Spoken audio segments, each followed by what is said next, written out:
में नहीं मिली है, इसका मतलब जवाबदेही है।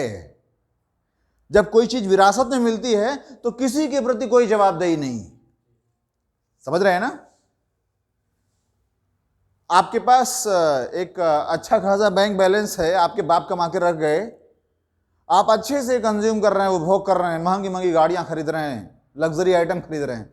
कोई आपसे पूछे ये कैसे कर रहे हो, क्यों कर रहे हो, आप फिजूल खर्ची क्यों कर रहे हो, तो आप क्या कहेंगे? मेरे बाप कमा के रख गए हैं। समझ रहे हैं?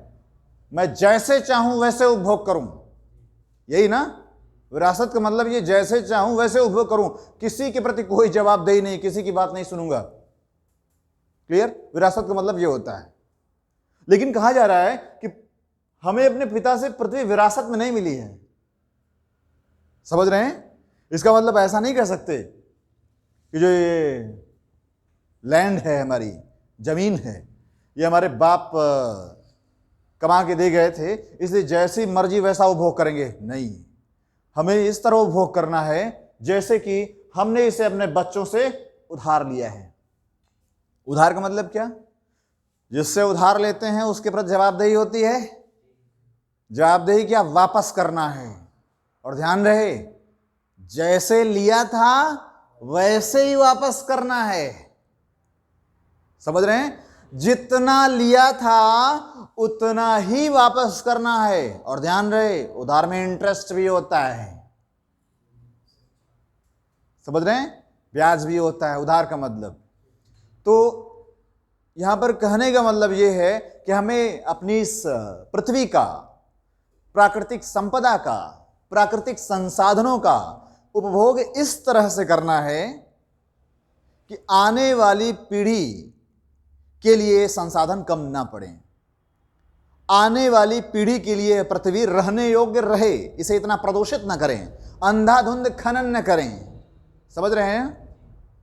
अंधाधुंध प्रदूषण न फैलाएं, अंधाधुंध पेड़ों की कटाई न करें, क्योंकि अपने बच्चों को स्वच्छ पर्यावरण देना है। समझ रहे हैं ना? क्लियर? तो ये जो आपका निबंध का टॉपिक है, ये सतत विकास की अवधारणा से जुड़ा हुआ है। सतत विकास का मतलब क्या? कि पृथ्वी के संसाधनों का, प्राकृतिक संसाधनों का इस्तेमाल इस प्रकार करें कि आने वाली पीढ़ी को संसाधनों के अभाव का सामना न करना पड़े, या आने वाली पीढ़ी को पृथ्वी के जो संसाधन हैं इनसे संबंधित चुनौतियों का सामना ना करना पड़े। ऐसी चुनौतियां जो कि वर्तमान पीढ़ी के द्वारा किए गए कामों का दुष्परिणाम हो।